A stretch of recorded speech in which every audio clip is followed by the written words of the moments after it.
வணக்கம். இது arise TMT கம்பிகள் வழங்கும் கேள்வி நேரம். இந்த நிகழ்ச்சியை இணைந்து வழங்குவோர் ஹெர்பாலயா டயாபட்டோ ரைஸ் மற்றும் நிசர்காலயாவின் ரூட் ஆயில் மற்றும் ஷாம்பு. இந்த நிகழ்ச்சியின் மூலமாக மீண்டும் உங்களை சந்திப்பதில் மிக்க மகிழ்ச்சி. நான் செந்தில்.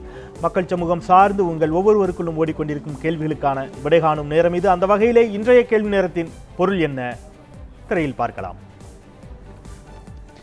தமிழகத்தில் புதிதாக கடித யுத்தம் தொடங்கியிருக்கிறது. பொதுவாக மேடையில் பேசி பரஸ்பரம் மிக கடுமையாக வாதங்களின் மூலமாக யுத்தங்களை நடத்துவதும் அறிக்கைகளின் மூலமாக அறிக்கை யுத்தம் நடத்துவதும் தமிழக அரசியலில் ஒன்றும் புதிதல்ல. தற்போது கடித யுத்தம் தொடங்கியிருக்கிறது. தமிழக முதலமைச்சர் மாண்புமிகு ஓபிஎஸ் அவர்களுக்கு திமுகவினுடைய பொருளாளர் திரு ஸ்டாலின் அவர்கள் எழுதிய கடிதம். அதற்கு ஸ்டாலினுக்கு ஓபிஎஸ் பதிலளிக்கவில்லை. மாறாக பாமகவின் சார்பாக அன்புமணி ராமதாஸ் அவர்கள் பதிலளித்து ஒரு கடிதம் எழுதியிருக்கிறார். அன்புமணி அவர்களுடைய கடிதத்திற்கு பதிலாக இன்று திமுகவில் இருந்து அன்புமணி அவர்களுக்கு பல்வேறு கேள்விகளை முன்வைத்து கடிதம் எழுதப்பட்டிருக்கிறது. இந்த தளத்தில் இந்த கடித யுத்தத்தின் காரணிகள் என்ன, வர இருக்கக்கூடிய தமிழக சட்டப்பேரவை தேர்தலை மனதில் வைத்து ஒவ்வொருவரும் தாங்கள்தான் பிரதான கட்சி, தாங்கள்தான் மாற்று என்பதை முன்வைப்பதற்கான ஒரு அரசியல் போட்டியாக மட்டுமே இதை நடத்தி கொண்டிருக்கிறார்களா, அல்லது உள்ளபடியே மக்களின் நலன் சார்ந்த விவாதம் தானா இது? இந்த தளத்தில் பேச இருக்கின்றோம். நம்மோடு அரங்கில் 4 சிறப்பு விருந்தினர்கள் இணைகிறார்கள். விருந்தினர்களை அறிமுகப்படுத்தலாம். முனைவர் திரு ராமசுப்ரமணியன் பாஜகவின் சார்பில் நம்மோடு இணைகிறார். வணக்கம் சார். திருக்கச்சூர் ஆறுமுகம் முன்னாள் சட்டப்பேரவை உறுப்பினர் பாமகவின் சார்பாக இணைகிறார். வணக்கம். திரு ஒப்பிலாமணி திராவிட முன்னேற்ற கழகத்தின் சார்பில் இணைகிறார். திரு அறிவுச்செல்வன் வழக்கறிஞர் நாம் தமிழர் கட்சியின் சார்பாக இணைகிறார். வணக்கம். உங்களிடமிருந்தே தொடங்கலாம்னு நினைக்கிறேன். திருக்கச்சூர் ஆறுமுகம் அவரிடமே தொடங்கலாம்னு நினைக்கிறேன். இன்றைய மறுப்பு மடல் பதில் கடிதத்தை நீங்களும் கூட பார்த்துருப்பீங்கன்னு நினைக்கிறேன். வெட்டியாக கடிதம் எழுதி தமிழக மக்களின் நேரத்தை வீணடிக்காமல் ஸ்டாலினிடமிருந்து உழைப்பையும் தியாகத்தையும் கற்றுக்கொள்ளுமாறு அன்புமணி ராமதாஸுக்கு திமுக பதிலளித்துள்ளதுன்னு தான் அந்த கடிதமே அப்படி தான் தொடங்குது. அதில் தொடங்கி இடஒதுக்கீட்டிற்கு திமுக செய்ததில் தொடங்கி நீங்கள் கட்சி ஆரம்பிக்கின்ற பொழுது என்ன சொன்னீர்கள்? தேர்தல் பாதை திருடர் பாதை என்று சொன்னீர்களே, ஏன் தேர்தல் அரசியலுக்குள் வந்தீர்கள்? அன்புமணி மத்திய அமைச்சர் ஆனதே ராஜ்யசபா உறுப்பினர் பதவியை பெற்றுக்கொண்டு தானே, அதற்கு அன்றைக்கு அண்ணா அறிவாலயத்தின் கதவை தட்டியவர்கள் தானே நீள்கிறது இந்த பட்டியல். இது தேவையில்லாமல் சும்மா இருந்த சங்க ஊதி கெடுத்துட்டாங்கன்னு ஒரு சொல்லவரை உண்டு இல்லையா? அந்த மாதிரி ஃபீல் பண்ணுறீங்களா? ஓபிஎஸ்க்கு அவர் கடிதம் எழுதினார், அன்புமணி சும்மா இருந்திருக்கலாம். இப்போ ஸ்டாலினுக்கு கடிதம் எழுத போய் திமுக பதிலுக்கு விலாவரியாக ஒரு கடிதம் எழுதி பாமகவின் பழைய வரலாறை கிளறியதாக நினைக்கிறீர்களா?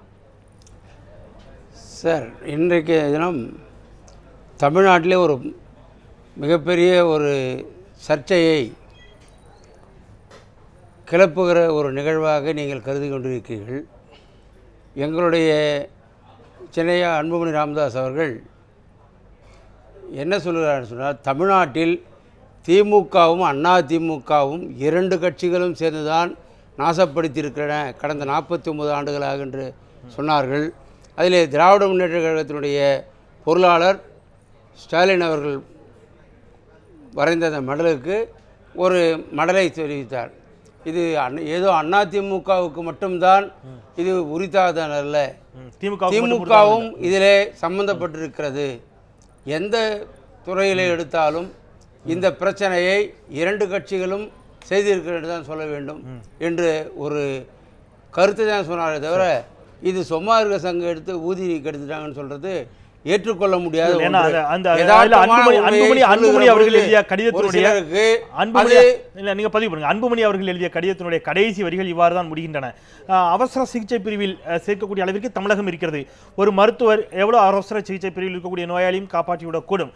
ஒரு மருத்துவராக நான் அதிலிருந்து தமிழகத்தை மீட்டெடுப்பேன் என்று முடியக்கூடிய வார்த்தை, அந்த வாசகம் அப்படிங்கிறது ஒட்டுமொத்தமாக இதெல்லாம் தாண்டி அதிமுகவிற்கு நீங்கள் போட்டியாக வர முயற்சிக்காதீர்கள், நாங்கள் தான் போட்டி, ஆட்சியை நாங்கள் தான் பிடிக்கப் போகிறோம் என்று ஒட்டுமொத்தமாக அந்த அரியணையை குறிவைத்து மட்டுமே இந்த மடல் எழுதப்பட்டிருக்கிறதாகத்தானே உணர முடியும். தமிழ்நாட்டில் மிகப்பெரிய ஒரு கேப் இருக்கு.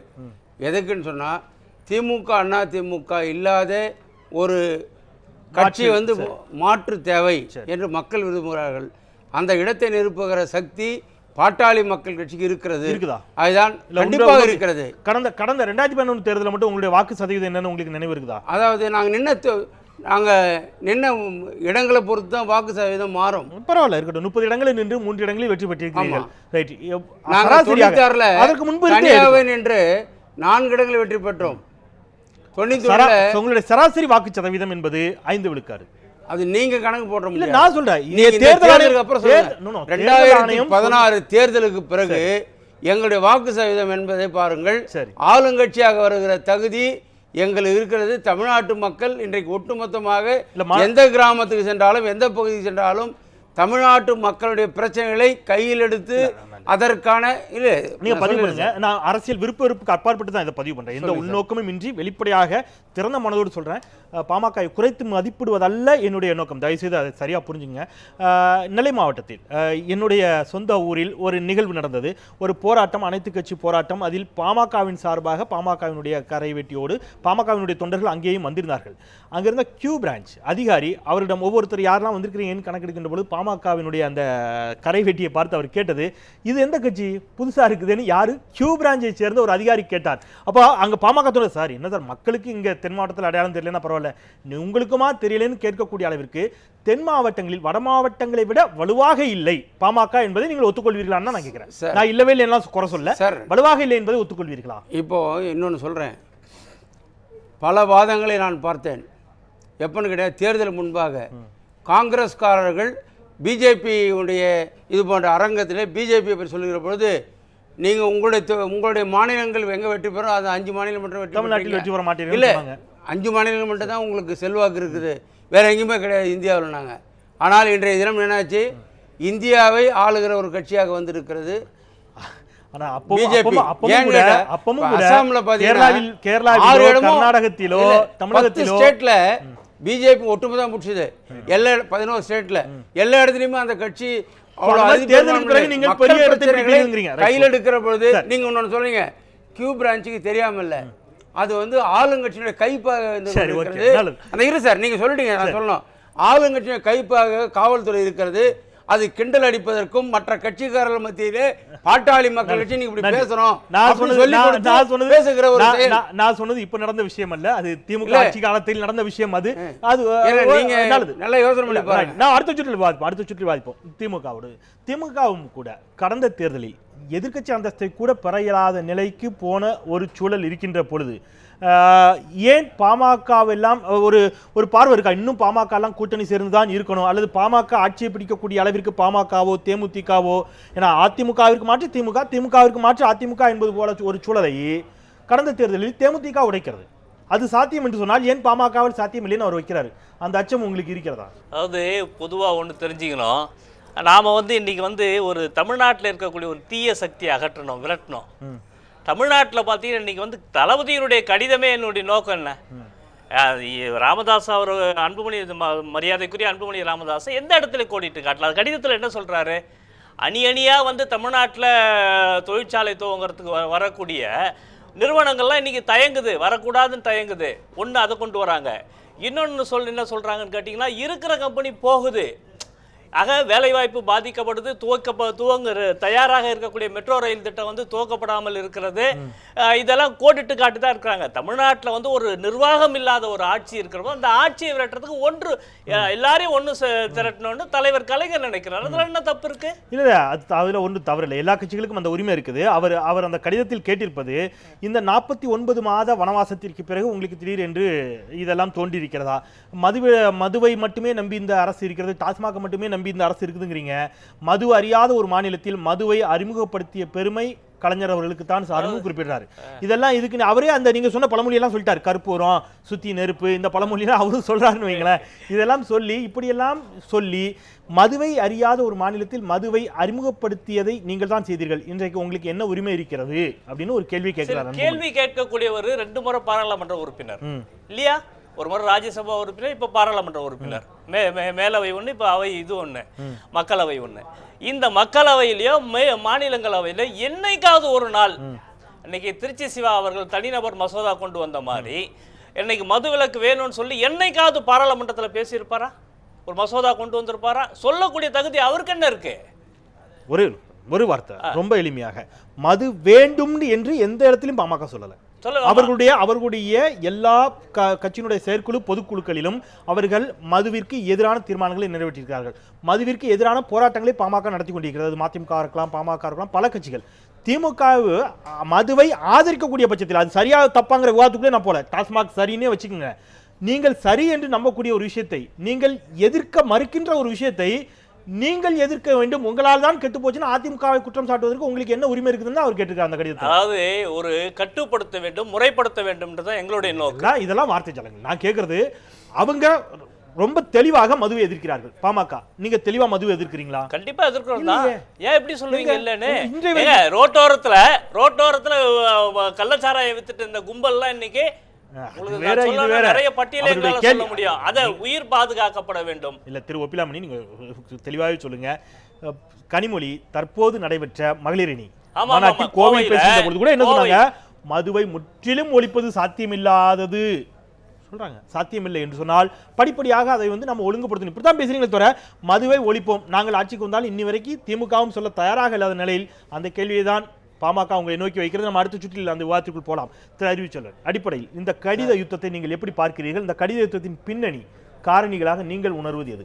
மக்கள் நலன் என்று நினைக்கிறீர்களா அல்லது அரியணைக்கான போட்டி தான் என்று நீங்கள் நினைக்கிறீர்களா? நான் முதல்ல அதுக்கு முன்னாடி இந்த வாரம் என்பது ஏதோ இந்த கிறிஸ்தவ மதங்களோட நம்பிக்கை சொல்லுவாங்க, பரிசுத்த வாரம் என்பார்கள். அதேபோல் அதற்கான வாரம் என்று நம்புகிறேன். ஏன்னால் கரைபடியாத கைக்கு சொந்தக்கார காங்கிரஸ் கட்சி தமிழ்நாட்டில் நான் ஊழலை அனுமதிக்கவே முடியாது என்று சொல்கிறாங்க. 67 ஆண்டுகால சுதந்திர இந்தியாவில் ஏறத்தாழ 50 ஆண்டு காலம் ஆண்ட காங்கிரஸ் கட்சியுடைய ஊழல்களை பட்டியல் போட்டால் நாடு தாங்காது.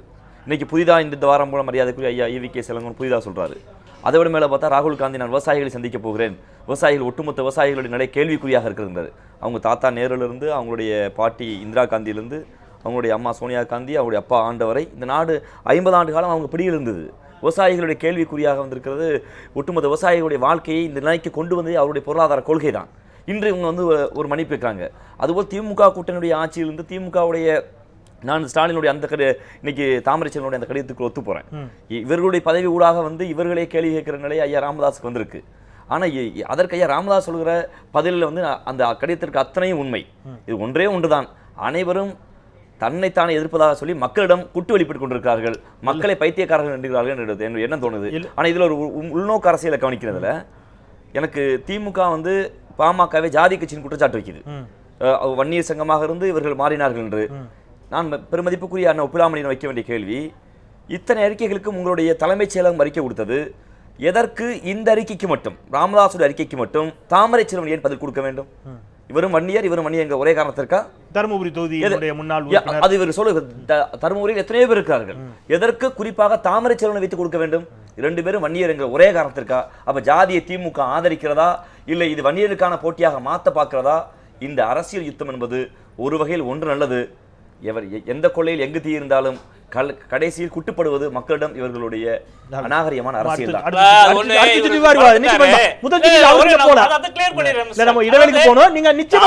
செல்வன் இருக்கக்கூடிய பதவி என்னன்றதை அவர் புரிஞ்சிக்கல. திமுக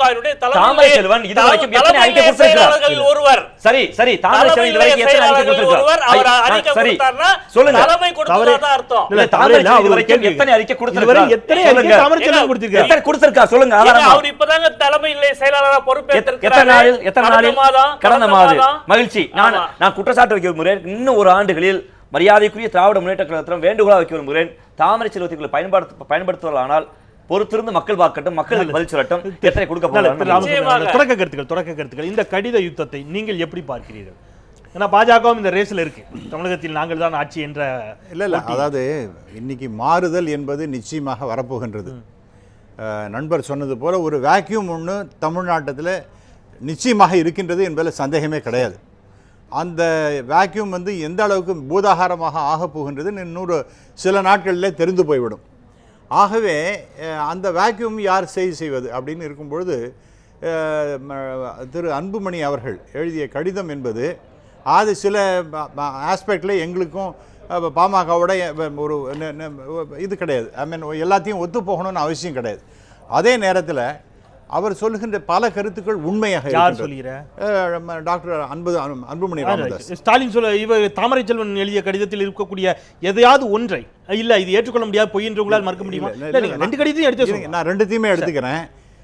அது 2த்தையும் நீங்கள் எடுத்துட்டீங்கன்னா ஒரு விஷயம் ரொம்ப தெளிவாக எனக்கு காமராஜர் நீங்கள் ஆரம்பத்தில் இந்த குடியை பற்றி சொன்னீங்க. என்னுடைய பீரியடில் நான் அண்ணாமலை பல்கலை படிக்கும் பொழுது இந்த 70 71 அந்த சமயத்தில் தான் திரு கருணாநிதி அவர்கள் முதலமைச்சர் ஆன பிறகு ராஜாஜி அவர்கள் போய் அவருடைய வயசு தள்ளாத வயதில் போய் அவர்கிட்ட கேட்கின்றார், அந்த காமராஜர் மதுவை கேட்டாரு. நிறுத்தி விடுங்கள், வேண்டாம், இது எதுக்கும் யாருக்குமே தெரியாது. எனக்கு இன்னும் நன்றாக பசுமையாக ஞாபகம் இருக்குது. அதை முடியாதுன்னு சொல்லிட்டு அவர் கேவலப்படுத்தி ஒரு கவிதையெல்லாம் எழுதி போட்டார் அவர். அது மட்டுமல்ல, எப்படி இந்த யார் குடித்தா எப்படி விழுந்துருவானா, என்ன பண்ணோம், ஆடுவானா பாடுவானா அப்படிங்கிறது நான் அண்ணாமலை படிக்கும்பொழுது நாங்கள்லாம் போய் பார்த்தோம், என்னடா இப்படி. அது மாதிரி மது என்பதே தெரியாத ஒரு தமிழ்நாட்டில் அடிப்படையில் எனக்கு அதே தான் சந்தேகம். இது ஆகவே இந்த வந்து இரண்டு நீங்கள் சொல்வது 70-71களில் நான் கேட்கிறேன். அவர் அதை தான் கேட்கிறாரு. தாமரைச்செல்வன் தன்னுடைய கடிதத்தை கேட்கிறாரு, இதெல்லாம் பாமகவிற்கு தெரியாதா? இப்ப நீங்க இந்த வார்த்தை சொன்னதுனால கேட்க, இது பாஜகவிற்கு தெரியாதா? அதன் பிறகு அதிமுகவை தவிர, எனக்கு தெரிஞ்சு அதிமுகவை தவிர எல்லா கட்சிகளுமே திமுகவோட கூட்டணி வைக்கத்தானே செய்திருக்கிறீர்கள். இல்லை, அது கூட்டணி வைக்கிறதுங்கிறது ஒன்று சார். பட் இயல்பாக நான் என்ன சொல்ல விரும்புகின்றேன் என்றால், ரெண்டு பேரும் நம்முடைய முன்னாள் முதலமைச்சர் கர்ம வீரர் காமராஜர் என்ன சொன்னாரோ, ரெண்டு கட்சிகளும் ஒரே குட்டையில் உரிய மட்டைகள். இதில் ஒன்றும் வித்தியாசமே கிடையாது. அதாவது ஊழல் ஆரம்பிக்கிறது, பொய் சொல்றதுல இவங்களை விட்டா இவங்கள மாதிரி ஆளே கிடையாது. முதல் ஒரு 2-3 பாயிண்ட் ஒண்டி சொல்லிட்டேன். ஏன்னா மற்றவங்களுக்கு கொடுத்த நேரம் எனக்கு கொஞ்சமாக கொடுக்கணும். அதனால முதல் ஆரம்பிக்கும் பொழுது என்ன சொன்னாங்க, 3 படி 1 ரூபாய்க்குன்னு. அதில் நீங்கள் அப்பெல்லாம் பார்க்கும்போது பெரிய பெரிய பேனர்லாம் போட்டு அதில் வந்து அண்ணாதுரை சொல்றாப்புற 3 சாத்தியமாச்சா இல்லையா? இப்போ சாத்தியமாச்சா இல்லையா? இல்ல, ஒரு கிலோ அரிசி 1 ரூபாய் கொடுக்குறாங்களா இல்லையா? நீங்க என்னங்க உங்களுக்கு அது it is because of the subsidy given by the center. இல்லைன்னா உங்களால முடியாது. அப்ப கொடுக்கலைங்கிறது இல்ல அதான் நான் சொல்றேன். அப்ப என்னன்னா நான் சொல்ல முடிச்சிடுறேன். அதாவது அப்ப என்ன, நீங்க வந்து 3 படி கொடுக்குறேன்னு சொல்லிவிட்டு நீங்க கொடுக்கவில்லை என்றால் முச்சந்தையில் நின்று என்னை சாட்டையால் அடிக்கும் அப்படிங்கிற மாதிரிலாம் சொன்னாங்க. அவங்க பண்ண முடிஞ்சுதா? அதற்கு பிறகு நான் பிறகு கேள்விப்பட்ட இந்த 3 படி லட்சியம் எங்கேன்னு கேட்ட போது அதற்கு திரு அன்பழகன் பசுமையாக சொன்னது அப்படியே எனக்கு அவர் சொன்னது பசுமையாக நினைவுக்கு. அவர் என்ன சொல்றார், பானை எங்கே அடியடிச்சு எங்கன்னு சொன்னீங்க. அதாவது நாங்க எப்ப சொன்னோம், நன்றாக விளைந்தால் நீங்க சொல்றது பழைய வரலாறு. நான் அதுக்குள்ள ரைட் ரைட் அது எல்லாருக்கும் தெரிந்த வரலாறு. என்னுடைய கேள்வி, நாம ஒரு இடைவேளை எடுத்துக்கலாம். பொய்யும் பொனசுருட்டும் சொல்றதுங்கிற இந்த திராவிட முன்னேற்ற கழகத்தினுடைய அடிப்படை மிகப்பெரிய ஒரு இடைவேளை இருங்க நண்பரே. இவர் சொன்ன மாதிரி இன்னைக்கு இவர் நண்பர் சொன்னது போல இந்த தமிழ்நாட்டை அடிப்படையாக 2 வித்தியாசமே கிடையாது. டிஎம்கே ஏடிஎம்கே வித்தியாசமே கிடையாது. 16,000 கோடிக்கு அவங்க டார்கெட் பண்ணி அவங்க வந்து ரைட் ஓகே. இல்ல நான் என்னுடைய கேள்வி ராமசுப்ரமணியன் ஒரு சிறிய இடைவெளிக்கு பிறகு என்னுடைய மிக தெளிவான கேள்வி. என்னுடைய கேள்வி என்பது அவர் அறிவிச்சல் ஒரு விஷயத்தை சுட்டிக்காட்டுகிறார். திமுக அதிமுக திமுக அதிமுக திமுக அதிமுக என்று இந்த 2 திராவிட கட்சிகளை மட்டும் குறை சொல்லக்கூடிய மற்ற எல்லா கட்சிகளும் சேர்த்தே நான் கேட்கிறேன். தேமுதிகவாக இருக்கலாம், பாமக இருக்கலாம், மற்ற கட்சிகளாக இருக்கலாம், இங்கே இருக்கக்கூடிய காங்கிரஸ், பாஜக, இந்த எந்த கட்சிகளுமே அப்பழுக்கற்றவர்கள் என்று நிரூபிக்கக்கூடிய சூழல் உள்ளபடியே இங்கே நிலவுகிறதா அப்படிங்கிறதான் கேள்வி. அதைத்தான் தாமரைச்செல்வன் தன்னுடைய கடிதத்தில் கேட்டிருக்கிறார். அந்த கடிதத்தை மையமாக வைத்து அதனுடைய ஒவ்வொரு வரிகளையும் மையமாக வைத்து நாம் விவாதிக்கலாம். ஒரு சிறிய இடைவேளைக்கு பிறகு இந்த கடித யுத்தத்தின் காரணிகள் என்ன, அரியணை மட்டுமே அவர்களுடைய நோக்கமா அல்லது மக்கள் நலன்தானா? பேசலாம் ஒரு சிறிய இடைவேளைக்கு பிறகு. நியூஸ் 7 தமிழ், பொறுப்பும் பொது நலமும். சிறிய இடைவேளைக்கு பிறகு மீண்டும் கேள்வி நேரம் நிகழ்ச்சிக்கு உங்களை மிகுந்த அன்போடு வரவேற்கின்றேன். கடித யுத்தம், தமிழகத்தில் நடைபெற்றுக் கொண்டிருக்கக்கூடிய கடித யுத்தம் குறித்து பேசிக் கொண்டிருக்கின்றோம். திருக்கச்சூர் ஆறுமுகம் அவர் சில விஷயங்களை அடுக்கிறார் தன்னுடைய கடிதத்தில். தாமரைச்செல்வன் ஒருவேளை அவருக்கு மறந்திருக்கலாம், அன்புமணிக்கு அவருடைய தந்தையிடமாவது கேட்டு தெரிந்து கொள்ளணும்னு சொல்லி அவருக்கான இடஒதுக்கீடு, வன்னியர்களுக்கான இடஒதுக்கீட்டில் தொடங்கி என்னவெல்லாம் திமுக செய்தது அப்படிங்கிறத பட்டியலிட்டு தொடர்ந்து அந்த கடிதம் போகிறது. இதையெல்லாம் மறந்துவிட்டு ஏன் இவர்கள் பேசுகிறார்கள்? இவர் மத்திய அமைச்சராக இருக்கின்ற பொழுது இதுபோல் வன்னியர்களுக்கு ஏதாவது செய்தது உண்டா அப்படிங்கிற ஒரு கேள்வியும் அவர்கள் முன்வைக்கிறார்கள். உங்களுக்கான 20% இடஒதுக்கீட்டை பெற்றுத் தந்தது. அப்பொழுது தனியாக ஒரு நாற்காலி போட்டு மேடையிலே விழுப்புரத்தில் நடைபெற்ற கூட்டத்தில் ஒரு நாற்காலி போட்டு இவர்தான் ஆட்சியில் அமர வேண்டும், இவர் ஆட்சியில் இருந்தால்தான் வன்னியர்களுக்கு பாதுகாப்பு என்றெல்லாம் ராமதாஸ் பேசினார் அப்படிங்கிற ஒரு வாதத்தை எல்லாம் குறிப்பிடுகிறார்கள். இப்போ இன்னொன்று சொல்றாரு, இந்த வாரம் யாரோடு கூட்டணி அப்படின்னு. வாரம் வாரம் கூட்டணி மாறக்கூடிய அளவிற்கு பாமக இருக்கிறதாங்கிற ஒரு கேள்வி வைக்கிறார். மீண்டும் இந்த கட்சிகளோடு கூட்டணி வைத்தால் அது என் தாயோடும் எங்களுடைய சகோதரியோடும் உறவு வைத்துக் கொள்வதற்கு சமமானது, அதைவிட கேவலமானது ஒன்றும் இல்லை என்று சொன்ன பாமக மீண்டும் இவர்களோடு கூட்டணி வைத்தது என்று சொன்னால் இதை விட அசிங்கமும் அவமானமும் என்ன உண்டு என்று கேட்கிறார்கள். இவ்வளவு விஷயத்தை கேட்குறாங்க. இதெல்லாம் வைத்துக்கொண்டு என்ன நம்பிக்கையில் இந்த குற்றச்சாட்டுகளை திமுகவை நோக்கி நீங்கள் வீசுகிறீர்கள்? சார், தமிழ்நாட்டில் இருக்கிற எந்த கட்சியாவது ஒரே அணியிலே கூட்டணி அமைத்திருக்கிறதுன்னு சொல்ல முடியுமா? யாரும் அது திமுக இல்ல இல்ல சொல்லுங்க, விரிவா பதிவு பண்ணுங்க. இல்ல நான் சொல்றேன், எந்த இடத்துல ஆரம்பிக்கிறேன், இல்ல எந்த ஆரம்பிக்கிறேன் நீங்க விரிவா பதிவு சார். நீங்க இல்ல நான் ஆரம்பிக்கும் போது நீங்க கிராஸ் பண்ணல. இல்ல நான் அதுக்கு எதுக்கு கேக்குறேன்னா, இப்போ பாஜக இருக்குது சத்தியம் பண்ணல. எந்த இடத்துலயும் பாஜக நாங்க திமுக ஓடியோ அதிமுக ஓடியோ கூட்டணி சேர மாட்டோம் சொல்ல வரேன் சார். கம்யூனிஸ்டுகள் அப்படி சொல்லலையே, ஆனா பாஜக அப்படி சொன்னது. சொல்ல வரேன், திமுக வந்து அண்ணா திமுகவை தவிர எல்லா கட்சியோட கூட்டணி வைத்திருக்கிறது. அண்ணா திமுகவை தவிர எல்லா கட்சியோடும் கூட்டணி வைத்திருக்கிறது தமிழ்நாட்டில். இது வந்து ஒரு மிகப்பெரிய ஒரு மாயையாக இன்றைக்கு இது போன்ற அரசியல் கட்சி எதுக்கு சொல்லணும் சார்? இல்ல கேட்டுக்கிறேன் சார், தேர்தல் உடன்பாடு தான். நாங்க வந்து ஒரு சேர் போட்டு அவரை பாராட்டுறது வந்து தப்புன்னு சொல்ல முடியாது. ஏன்னா இவர் வந்தால் நல்லது செய்வார், கலைஞர் வந்தால் நல்லது செய்வார் நம்பி சொல்றோம். ஆனால் பாராட்டம் செஞ்சீங்க, அது நடக்கல. செஞ்சாரும் பாராட்டி இருக்கிறீங்க சார். அப்ப எதுக்கு பொய்யான பாராட்டுகள்? இல்ல இல்ல இதை சொல்ல வரேனே, நீங்களே சொன்னீங்க, என்ன சொன்னீங்க? இவர் வந்தால் வன்னியரை காப்பாற்றுவார், அதனால நாங்க சேர போட்டு உட்கார வச்சோம். அது இடஒதுக்கீடு இடஒதுக்கீடு கொடுக்கப்பட்ட பிறகு பாராட்டு செய்கிறாருங்கிற உண்மை சார். எது செய்தாலும் அதை பாராட்டுகிற இடத்துல கண்டிப்பாக ஐயா செய்வார். அதே சமயத்தில் தவறு என்றால் சுட்டி காட்ட தவற மாட்டார். நீங்கள் என்ன சொல்கிறீங்கன்னா, தவறு செஞ்சால் அதை சுட்டி காட்டக்கூடாதுன்னு சொல்கிறீங்க. அப்படி சொல்லவே இல்லை. கேள்வி இல்லை, அவருடைய கட்சிகளை கேட்கிறேன்.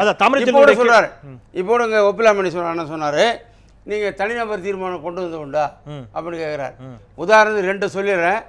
எப்படி இது தனிநபர் தீர்மானம் கொண்டு வந்தால் எப்படிலாம் ஆயிருக்குன்னு நான் சொல்கிறேன். இப்போ எங்களுடைய சென்னையா அன்புமணி ராமதாஸ் அமைச்சராக இருக்கிறார், மத்திய அமைச்சராக இருக்கிறார். புகையிலையை ஒழிக்க வேண்டும், அதிலும் குறிப்பாக புகையிலை பயிரிடுவ பீடி சிகரெட் போன்ற உற்பத்தி செய்வதை படிப்படியாக குறைக்க வேண்டும். அதற்கு அந்த தொழிலை ஈடுபடுபவர்களுக்கு வேறு வகையான தொழிலை கற்றுக் கொடுத்து அவருக்கு நிதியம் வழங்க வேண்டும் என்று ஒரு அறிவுரை சொல்கிறார். உடனடியாக தமிழ்நாடு போன்ற 4 மாநிலங்களில் இருக்கிற மக்கள் போராட்டம் நடத்துகிறாங்க. அதுக்கு திமுக தான் பின்னால் இருந்து தமிழ்நாட்டில் 50,000 பேருக்கு வேலை வாய்ப்பே போயிடும் அதனை தூண்டி விட்டவங்க திமுககாரங்க. இப்போ இல்லை இதை அதுதான் வரேன். அடுத்து பார்த்தீங்கன்னா ரொம்ப தமிழ் இல்லை சார், ஊழலை குறித்து அந்த கடிதத்தில் நம்ம அந்த கடிதம் நீங்க சொல்லிட்டீங்க. நான் என்ன கேட்குறேன், நீங்கள் சொல்லிட்டீங்க, நான் சொல்லிடுறேன் அவனுக்கு. இப்போ இன்னொன்று சொல்லிடுறேன். இப்போ இன்னொன்று பார்த்தீங்கன்னா, கிராமத்தில் போய் மருத்துவர்கள் 1 ஆண்டு காலம் படித்த உடனே பயிற்சி எடுக்கணும்னாரு. அதற்கு எதிர்ப்பு தமிழ்நாட்டில இருந்து அதிகமாக கிளம்பிச்சு. அதற்கு காரணம் திமுக. தனிநாம வர அதுதான் வரேன். அதுதான் வரேன். இல்ல ப்ளீஸ் திரு ஆர்வம் நான் வர நான் என்ன கேக்குறேன், ஒரு நிமிஷம். நீங்க பதிவு பண்ணுங்க, விரிவா பதிவு பண்ணுங்க. நீங்க விரிவா பதிவு பண்ணுங்க. நான் ஒரே ஒரு வார்த்தை மட்டும் சொல்லிடுறேன். இருங்க நான் சொல்றேன். தனிநபர் தீர்மானத்தை பத்தி பேசுறாங்க. தனிநபர் முல்லை பெரியார் தெளிவா சொல்றேன் திரு ஆர்வம் ப்ளீஸ். நான் தெளிவா சொல்லிறேன் திரு ஆர்வம் ப்ளீஸ். கடிதத்தை பற்றி கேக்குறேன் திரு ஆர்வம் ப்ளீஸ். இல்ல யாரோ எழுதி கொடுத்தது அப்படி பிரசிடென்ட் இல்ல திரு ஆர்வம் இல்ல என்னோட கண்டிப்பா அவர் எத்தனை வருஷம் ஆச்சு அரசியல்? இல்ல திரு ஆர்வம் ப்ளீஸ். என்ன அரசியல் தெரியும்? திரு ஆர்வம் அவருக்கு என்ன அரசியல் தெரியும்? அவரை பத்தி சார் ப்ளீஸ் நான் சொல்றேன். ப்ளீஸ் மாணவிகள் நான் முடிச்சறேன். முதல் சாட்சி அவர்தான். ப்ளீஸ் நான் என்னோட கேள்விங்கிறது, திமுக எதையுமே செய்யவில்லை என்றோ எல்லா கட்சிகளும் ஏதோ நல்லது செய்திருக்கிறார்கள், எல்லா கட்சிகளும் மீதும் குற்றச்சாட்டுகளும் இருக்கிறது. நான் அந்த விவாதத்துக்குள்ளே போகல. அன்புமணி என்ன செய்தார் மத்திய அமைச்சராக இருக்கின்ற பொழுது என்ற விவாதத்துக்குள்ளே போக விரும்பல. அன்புமணி வன்னியர்களுக்கு என்ன செய்தார் என்பதுதான் அந்த கேள்வியாக இருந்தது. ரைட், அதை விட்டுருங்க.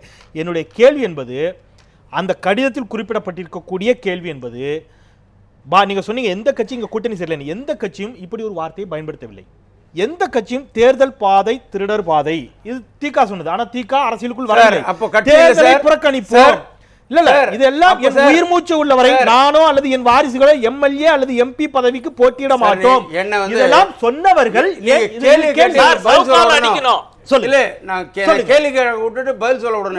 இதெல்லாம் கேள்வி. நீங்க சொன்னீங்கல்ல தேர்தல் பாதை திருடர் பாதை, சொன்னது உண்மை. ஏன்னு கேட்டீங்கன்னா, வன்னியர் சங்கமாக இருக்கிற பொழுது வன்னிய மக்களுக்கான இடஒதுக்கீடை தரவில்லை, அதனாலே சொன்னார் ஐயா அவர்கள்.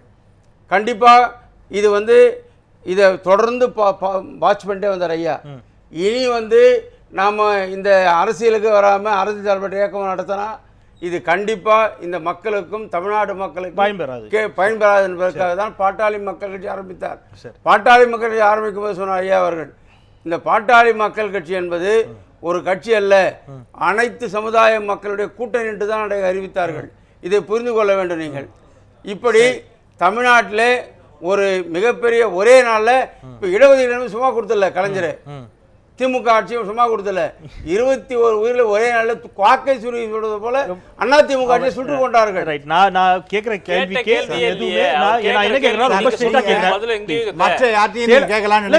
ஒரே பரப்புரையாவே கடிதம் 2 பேர் தொடர்பானதுனால நான் வரேன். வெயிட் சொல்லுங்க. இப்போ நான் ஐயா சொன்னதுல நான் அதுக்குள்ள வர்றேன். இவங்க முழுக்க வந்து இது வன்னியருக்கான விவாதமா அதை தாண்டி ஐயா ராமதாஸ் பழைய கடிதத்தில் வாரிசு அரசியல் என்பது ஒட்டுமொத்த அவர்கள் கணக்குப்படி 2 கோடி வன்னியர்களில் ராமதாஸ் மகனுக்கு மட்டும் தான் தகுதி இருக்கிறதா பாமக கைப்பற்றுறதுக்கு? இன்னொன்று அவருடைய அவருக்கு தகுதி இல்லைன்னு சொல்ல முடியாது. நான் வர்றேன். தீக்குளித்து இறந்து போன வன்னியர் இடஒதுக்கீடு தீக்குளித்து 21 குடும்பங்களை இப்போது எத்தனை குடும்பம் பாமகவில் இருக்கிறார்கள்? அவர்களுடைய நிலை என்ன? அவர்களை எதிர்த்து தீர்மானம் போட்டவர்கள் எத்தனை பேர்? இதை பதில் சொல்லணும். ஒன்று. ரெண்டாவது, அந்த கடிதத்துக்குள்ள போக விரும்புகிறேன்னா, இவங்க லாபகரமாக 2 பேருமே திமுக பாமக மட்டும் பாமக 2G ஊழலில் இவர் பண்ணார்னு அந்த அமைச்சரவையில் இருந்த அன்புமணி ராமதாஸ், மருத்துவக் கல்லூரி ஊழல் இவர் பண்ணார்னு அந்த அமைச்சரவையில் இருந்த திமுக, இவங்க 2 பேருமே இந்தியாவுடைய அரசின் சட்டத்தை அவமதிக்காங்கன்னு நினைக்கிறேன்.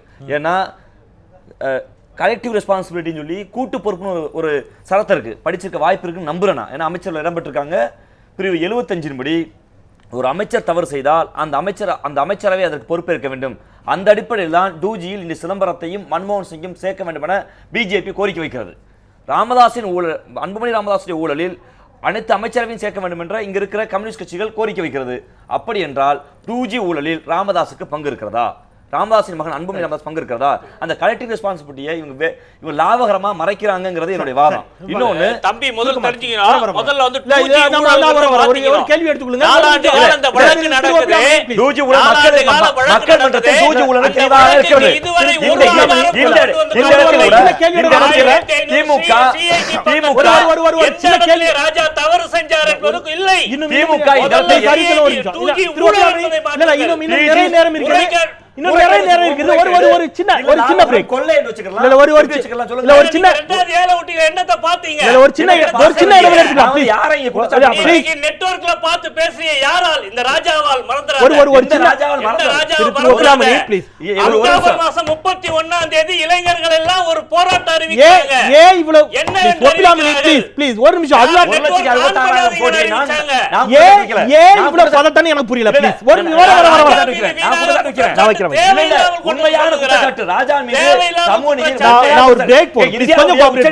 கொஞ்சம் கோஆபரேட் பண்ணுங்க. ஒரு சின்ன பிரேக் எடுத்துட்டு இன்னும் நிறைய நேரம் இருக்குது. மீதம் இருக்கக்கூடிய நேரத்தில் நிமிஷமா நம்ம பேசலாம். ஒரு சிறிய கேள்வியோடு நான் போறேன். அவர் வைத்த குற்றச்சாட்டுகள், அன்புமணி அவர்கள் எழுதிய கடிதத்தில் ஆட்சியை பற்றிய குற்றச்சாட்டுகளை வைக்கிறார். நீங்கள் பதிலுக்கு அது இல்லை, நாங்கள் என்ன செய்தோம் என்று சொல்லியிருக்கிறீர்கள், பாராட்டுக்குரியது. எந்த இடத்தில் இதில் வன்னியர்கள் வந்தார்கள்? வன்னியர்களுக்கு நாங்கள் என்ன செய்தோம், வன்னியர்களுக்கு நாங்கள் இதை செய்தோம், வன்னியர்கள் நீங்கள் ஏன் இதை செய்தீர்கள் என்று பாமகவை ஏன் வெறும் வன்னியர்களுக்கான கட்சியாக மட்டுமே சுருக்கி பார்க்கக்கூடிய ஒரு மனோபாவத்தில் ஒரு கடிதம் வரையப்பட்டது சாதிய பார்வையோடு. அதனால தான் அவர் கேட்டார், தாமரச்செல்வனை வைத்து ஏன் எழுத வேண்டும்? சாதிய பார்வை திமுகவிற்குள் ஊடுருவிருக்கிறதா? இது என்ன மாதிரியான அரசியல், நாகரிகமான அரசியலா? பேசலாம். ஒரு சிறிய இடைவேளைக்கு பிறகு உங்களிடமிருந்தே தொடங்குற அவருடைய குற்றச்சாட்டுக்கும் சேர்த்தே பேசுங்க. ஒரு சிறிய இடைவேளைக்கு பிறகு சாதிய கண்ணோட்டத்தோடு தான் திராவிட கட்சிகளும் செயல்படுகிறார்களா? ஊழலை பற்றி பேசினால் எல்லா கட்சிகளுமே பதட்டம் அடைய வேண்டிய சூழலும் காரணமும் என்ன? பேசலாம் ஒரு சிறிய இடைவேளைக்கு பிறகு. நியூஸ் 7 தமிழ், பொறுப்பும் பொது நலமும். இது RSTMT கம்பிகள் வழங்கும் கேள்வி நேரம். இந்த நிகழ்ச்சியை இணைந்து வழங்குவார் ஹெர்பாலயா டயபட்டோ ரைஸ் மற்றும் நிசர்காலயாவின் ரூட் ஆயில் மற்றும் ஷாம்பு. பேசலாம் கடித யுத்தம். தமிழகத்தில் நடைபெற்றுக் கொண்டிருக்கக்கூடிய கடித யுத்தம் குறித்து பேசிக் கொண்டிருக்கின்றோம். சுருக்கமாக உங்கள் குற்றச்சாட்டை வைங்க. அவருக்கு மறுப்பு வாங்கிட்டு நான் திரு ராமசுப்ரமணியன் அவர்கள் அண்ணன் சொன்னபோது இந்த 2G முறைகேடு அவர்களோட ஊழலுங்கிறத மறுக்கிறாரு. நம்ம முறைகேடு இல்லை லாபத்தை தடுத்து நிறுத்து கூட வச்சுக்கலாம். நாம் கேட்பது, இந்த அமைச்சரவை அதுக்கு முன்னாடி சொன்ன நான் பார்த்துக்க அமைச்சரவை தீர்மானிப்பதற்கு முன்பு ஒட்டுமொத்த காங்கிரஸ் அரசு என்ற குற்றச்சாட்டு வச்சோம்.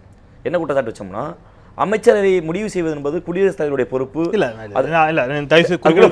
அது வேற விவாதம். நம்ம இந்த கடிதத்தை மையப்படுத்தி இவர்கள் சொல்லுகிற அது ஐயாவுடைய கேள்வி வச்சிடறேன். சென்ட்ரல் லிஸ்ட் ஐயா சொன்னார். மது என்பது இன்னைக்கு வந்து கன்கரண்ட் லிஸ்ட்ங்கிற பொதுப்பட்டியல் இருக்கு. மது விலக்கு என்பது வேணா மாநில பட்டியல் இருக்கலாம். இந்த கன்கரண்ட் லிஸ்ட் குறித்து மோடி அரசாங்கம் காந்தியுடைய கொள்கையை நிறைவேற்றின குஜராத்தில் மதுவிலக்கை கொண்டு வந்த அரசாங்கம் இந்தியா முழுவதுக்கு கொண்டு வருவதற்கு தயாரா? இது அந்த கூட்டணி கட்சிகளுக்கு அவங்க பதிவு பண்ணணும். அதை ஏற்கனவே சொன்னாங்க விவாதத்தை வச்சு. இது திமுக பாமகவை பொறுத்தளவில் அடுத்த முதல்வர் கருணாநிதி மகனா அடுத்த முதல்வர், இல்லை ராமதாசுடைய மகனா அடுத்த முதல்வர் என்கிற வீட்டுக்குழு முதல்வரை தேடுகிற வேலையுடைய உச்சபட்சம் வெளியில் வந்திருக்கிறது. ரைட், நான் அந்த இடைவெளிக்கு முன்பாக ஒரு கேள்வி முடிச்சேன். இதில் எந்த இடத்தில் வன்னியர்கள் வந்தார்கள்? ஏன் இதை சாதிய கண்ணோட்டத்தோடு பொருத்தி பார்க்க வேண்டும்? சாதிக்காயை தாண்டி அவர்களும் தமிழகத்தினுடைய பல்வேறு பிரச்சனைகளுக்காக பாமகவும் போராடி இருக்கிறது. அது காவிரி பிரச்சனை, முல்லை பெரியாறு, அவர்களுக்கான இடஒதுக்கீடு, ரைட், அவர்கள் வன்னியர்களுக்கான உரிமைகளை மீட்டெடுப்பதற்காக தான் இயக்கமாக இருந்து கட்சியாக தொடங்கினார்கள். ஆனால் இந்த கடிதத்தில் சாதி வர வேண்டிய அவசியம் என்ன? அதாவது திமுக துவங்கியது நல்லா வரலாறு படித்தவங்களுக்கு தெரியும், நீதி கட்சியினுடைய வரலாறுகள் படித்தா தெரியும். ஒரு காலத்தில் வர்ணாசிரமம் இருந்தது, இன்னார் தான் படிக்கணும் இன்னார் படிக்கக்கூடாது அப்படின்ற ஒரு இது இருந்தது, நிலை இருந்தது. அது ஒன்று பார்த்தீங்கன்னா குலக்கல்வி திட்டங்கள் கூட வந்தது. ஆனால் கீழே இருக்கிறவங்களை மேலே கொண்டு வரணும்.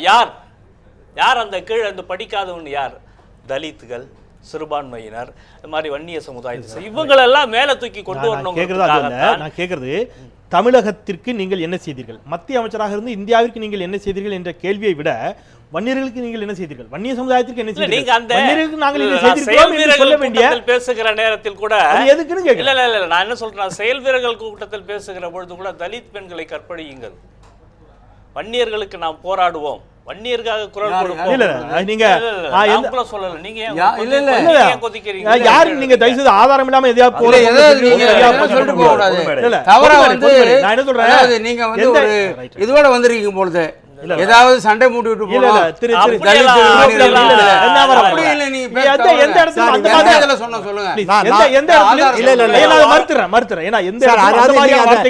யாரும் பயன்படுத்தியதாக எனக்கும் நினைக்கிறேன். அதெல்லாம் அலோவ் பண்ணாதீங்க. அனுமதிக்க வேண்டாம். சார் இருங்க, நீங்க பெரிய ஒரு இது இல்ல அதாவது அபாண்டமான செயல். நான் சொல்லிட்டேன். அது அந்த வார்த்தையை நிச்சயமாக நம்ம பயன்படுத்த முடியாது. தப்பான சமாச்சாரம். ரெண்டு விஷயத்தை நான் சொல்றேன். அது நண்பர் பேசும்போது அந்த மாதிரி எந்த கட்சியும் பேச மாட்டாங்கன்னு நினைக்கிறேன். அது மனுஷனா இருக்கிறவங்க யாரும் அந்த மாதிரி எல்லாம் பண்ணுவாங்கன்னு நினைக்க மாட்டாங்க. ஆனால் மிக கடுமையான சில வார்த்தைகள் பயன்படுத்தப்பட்டது என்பது மறுக்க. ஆனால் இந்த மாதிரி இல்ல. ஒரு நிமிஷம் சார் நண்பரே, ஒரு நிமிஷம் ப்ளீஸ். நீங்க நிறைய பேசிய பெண்களே என்கிற வார்த்தை பயன்படுத்திருக்காரு. நான் ஒரு நிமிஷம் மறுக்க சொல்லணும். ஒரு நிமிஷம் நான் என்னோட சொல்றேன்னா மாமல்லபுரம் மாநாட்டில் இளைஞர் ஐயா காடு சார் ஒரே விஷயம் நான் சொல்றேன். ஒரு நிமிஷம் சார், ப்ளீஸ் வராங்க. நாலு பேர் சேர்ந்து பேசினா புரியாது. சுருக்கமாக ப்ளீஸ். மாமல்லபுரம் மாநாட்டிலே ஐயா காடுவெட்டி குரு அவர்கள் மிக தெளிவாக அப்போதே விவாதங்களுக்கு உட்படுத்தப்பட்ட பொருள் தலித் என்று சொல்லல, வன்னிய பெண்களை எவன் திட்டமிட்டு நாடக காதல் செய்து கட்டினால் அவனை வெட்ட வேண்டும் என்று பேசியிருக்கிறார். அதற்கு வழக்கும் பதியப்பட்டிருக்கிறது. அங்க இருக்கிற மதுராந்த காவல் நிலையத்தில் அது ஐயா மறைப்பார் என்று நம்புகிறேன். காவல் நிலையம் தவறு. போலீஸ் வந்து எல்லாம் தவறான சொல்லிருங்க ஐயா சுருக்கமா. ஒரே பாயிண்ட், இவர் வந்து இந்த திராவிட கழகங்கள் ஆரம்பம் அப்படின்னு நீதி கட்சியை பற்றி என்ன பேச ஆரம்பிக்கிறார். நண்பர் அவர் சம்மந்தம் இல்லாமல் அவர் பாட்டு உடனே பிஜேபிக்கு மதுவிலக்கு அதெல்லாம் இப்போ டிஸ்கஷன் இல்லை. இன்னைக்கு அந்த சப்ஜெக்ட் கிடையாது. பட் இன்னைக்கு தமிழ்நாடு கெட்டு குட்டிச்சவரா போனதுக்கு காரணம் இந்த ரெண்டு கட்சிகளும். அதில் ஒன்றும் சந்தேகமே கிடையாது. அந்த மது என்கின்ற மிகப்பெரிய அளவிற்கு மக்களை அதுக்கு சம்பந்தம் இல்ல சார். அதெல்லாம் எழுதிருக்காங்களே இப்ப இந்த லெட்டர்ல. அப்ப நீங்க அதுக்கு இதுக்கு மத்த இல்ல இல்ல அது நோ அவர் என்ன சொல்றாரு, இந்தியா முழுக்க பத்தி please listen to me carefully. அதாவது இந்தியா முழுவதும் மதுவிலக்கு கொண்டு வர முடியுமா முடியாதாங்கிறது வேற விஷயம். ஆனால் அதை பத்தி நம்ம இன்னைக்கு அந்த லெட்டர்ல. ஆனால் தமிழகத்தை பொறுத்த வரைக்கும் மதுவே இல்லாத ஒரு நிலைமை இருந்ததை இன்னைக்கு அது கொண்டு வந்தது யாரு? திராவிட முன்னேற்ற பண்ணி மிக பூதாகரமாக ஆக்கியது ஏடிஎம்கே. அதுல மாற்றமே கிடையாது சார். நான் முடிச்சேன். நீங்க அவருடைய கேள்வி என்னன்னா, அவர் என்ன கேட்கிறாருன்னா, இந்தியா முழுவதும் இதை செயல்படுத்துவதற்கான அதிகாரம் மோடியினுடைய கையில் இருக்கிறது, பிரதமருடைய கையில். பாராட்டுகிறோம், குஜராத்தில் அவர் அதை செய்திருக்கிறார். ஏன் இந்தியா முழுவதும் அதை செய்வதற்கான முன்னெடுப்புகளும் பாஜகவிடமும் கூட இல்லைங்கிற ஒரு கேள்வி வைக்கிறார் சார். அது வந்து எல்லாரும் இப்ப நீங்களே சொன்னீங்க, இந்த கன்கரண்ட் லிஸ்ட்னு வரும்பொழுது எல்லா மாநிலங்களையும் கேட்டு தான் பண்ண முடியும். It cannot இல்ல, be அது decided அவசியம் இல்ல. No, listen to me. அது வந்து கண்டன லிஸ்ட்ல unilateral மத்திய அரசு மத்திய அரசால அதெல்லாம் மாநில அரசு முடியுமாங்கிறது அவசியம் இல்ல. மிகப்பெரிய கேள்விக்குறி. மாநில அரசு மறுத்தாலும் அதெல்லாம் நீங்க இதை பேசிட்டு இருக்கலாம். பண்ணிருக்கீங்க. சார், நான் நண்பரே, கான்ஸ்டியூஷன் நீங்க கொடுத்த என்னோட மாணவன். பேசவே விட மாட்டேன்றீங்க. சார், ஆனா ஆகவே அது that is not ரெண்டு possible. விஷயம். நிலம் அதாவது ரெண்டு விஷயம். இதே மாதிரி எல்லா அவசர சட்டங்களும் பிறப்பிக்கப்பட்ட எல்லா அவசர சட்டங்களுக்கும் மாநில அரசினுடைய ஒப்புதலை பெற்று கருத்தை கேட்டுதான் முடிவெடுத்தீர்களா? இல்ல நீங்க இப்ப இல்ல, ஆனால் மதுவுக்கு என்று வருகின்ற இல்ல, பொழுது மாநில மதுங்கிறது அரசினுடைய வேற முடிவுகளை விஷயம். எல்லாம் கேட்கணுங்கிற sir, we are talking about நீங்க உடனே இதுக்கு என்ன மொட்டை தலைக்கு முழங்காலுக்கு முடிச்சு இது எப்படி போடுறீங்க? எனக்கு புரியல. இது ஏன்னா நிலத்தை பத்தி நீங்க பேச ஆரம்பிக்கிறீங்க. இல்ல, நான் நிலத்தை பத்தி நீங்க பேசுறேன். எல்லா எல்லா ஒரு அவசர வார்த்தை சட்டங்களும் நீங்க தவறு நிலம் உள்ளிட்ட எல்லா அவசர சட்டங்களும் தான் நான் சொல்றேன். நீங்க அந்த வார்த்தையை விட்டுட்டு இல்ல, தவறா தான் தவறா இல்ல, சரியா நான் சொல்லுகின்றேன். இது வந்து பல மாநிலங்கள் வேண்டுன்னு சொன்னாங்க. அதாவது 2013 சட்டம் உருப்படாது, அதனால ஒரு பிரயோஜனம் கிடையாது. கமல்நாத்துக்கு காங்கிரஸ்காரர் பேசியிருக்கார். திரு பி சிதம்பரம் அவர்கள் வந்து இது சரியான சட்டம் அல்ல அப்படின்னு இப்ப சமீபத்துல பேசின உடனே அதற்கு he is an irrelevant person அப்படின்னு முன்னாள் ரமேஷ், நான் மிகவும் மரியாதையோடு உங்களை பார்க்கிறேன். நான் நீங்களும் கூட சரியான தளத்தில் பயணிக்காமல் போனால் நான் கொஞ்சம் வருத்தப்படுவேன். என்னுடைய கேள்விங்கிறது, அவர் மதுவை பற்றி பேசியதால் இந்த விவாதத்துக்கு தொடர்பு இல்லைன்னு சொல்ல வரல. ஏன் இந்த விவாதத்தோடு தொடர்பு வருகிறது? Very difficult. இல்ல, இந்த விவாதத்தில் எங்க அது தொடர்பு படுத்தப்படுகிறதுனா, மதுவால் தமிழகத்தை சீரழித்தது அதிமுக, நீங்கள் டாஸ்மாக் வருமானத்தை நம்பியிருக்கிறீங்கன்னு ஒரு கடிதம் எழுதப்பட்டிருக்கிறது அப்படின்னு பாமக ஒரு குற்றச்சாட்டை வைக்கிறது. சரி, இதை குற்றச்சாட்டுவதற்கு திமுகவிற்கு எந்த உரிமையும் இல்லை என்று சொல்கிறார்கள். கிடையாது. நீங்கள் இந்த இரண்டு கட்சிகளுக்குமே உரிமை இல்லைன்னு சொல்லுகின்ற பொழுது உங்களுக்கும் அந்த உரிமை இல்லைங்கிற ஒரு குற்றச்சாட்டு வைக்கப்படுகிறது. நான் ரொம்ப தெளிவாக ஒரு விஷயத்தை சொல்ல விரும்புகின்றேன். எங்களுடைய மாநில தலைவர் டாக்டர் தமிழிசை அவர்கள் மிக தெளிவாக சொல்லி இருக்கின்றார், எங்களுடைய இலக்கு என்பது மது இல்லாத தமிழ்நாடு என்பதே. அதற்கு மிகப்பெரிய போராட்டம்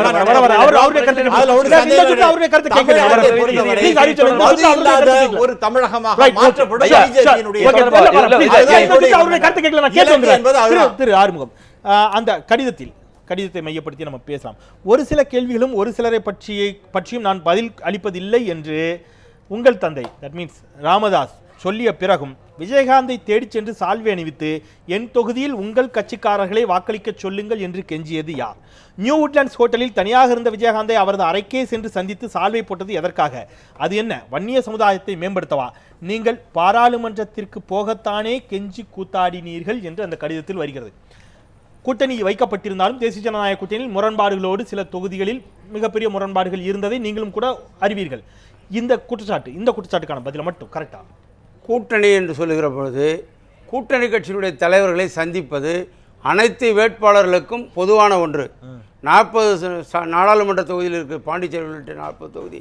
இந்த 40 தொகுதியில் நிற்கிற வேட்பாளர்கள் கூட்டணி கட்சி தலைவர்களை போய் சந்திப்பார்கள், சால்வை போடுவார்கள். இவர் வந்து தருமபுரியில் தோத்துட்டாருன்றதுக்காகவே லென்ஸ் வச்சு பார்த்துருந்தாரா? இல்லை விஜயகாந்தை போயாம் தேடி பிடிச்சி போட்டாருன்னு சொல்லி அவரை வந்து உட்லண்ட்ஸ் ஹோட்டலில் எல்லா அவர் மட்டும் இல்லை, முதல்ல சால்வை போட்டது மரியாதைக்குரிய ராஜ்நாத் சிங். அதுக்கப்புறம் ஒவ்வொரு கட்சி தலைவரும் வந்த எல்லா கட்சி தலைவருக்கும் எல்லா கட்சி வேட்பாளர்களும் எல்லா கட்சி தலைவரும் மாறி மாறி நீங்க இரண்டாவது பத்திக்கு பதில் சொல்லிட்டீங்க.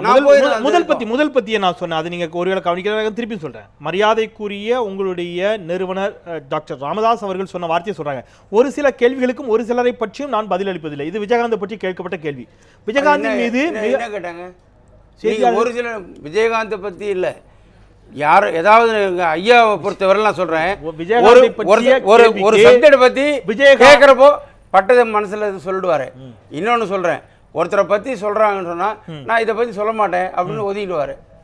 அதுதான் தவிர இப்போ ஏன் இங்க திமுக வந்து வன்னியரை பத்தி சொல்லுதுன்னா, பாட்டாளி மக்கள் கட்சி இன்றைக்கு தமிழகம் முழுவதும் வளர்ந்து வருகிறது. அப்படி வளர்ந்து வர்ற கட்சி இது ஒரு சாதி கட்சின்னு சொல்லிட்டு முத்திரை குத்த வேண்டும்.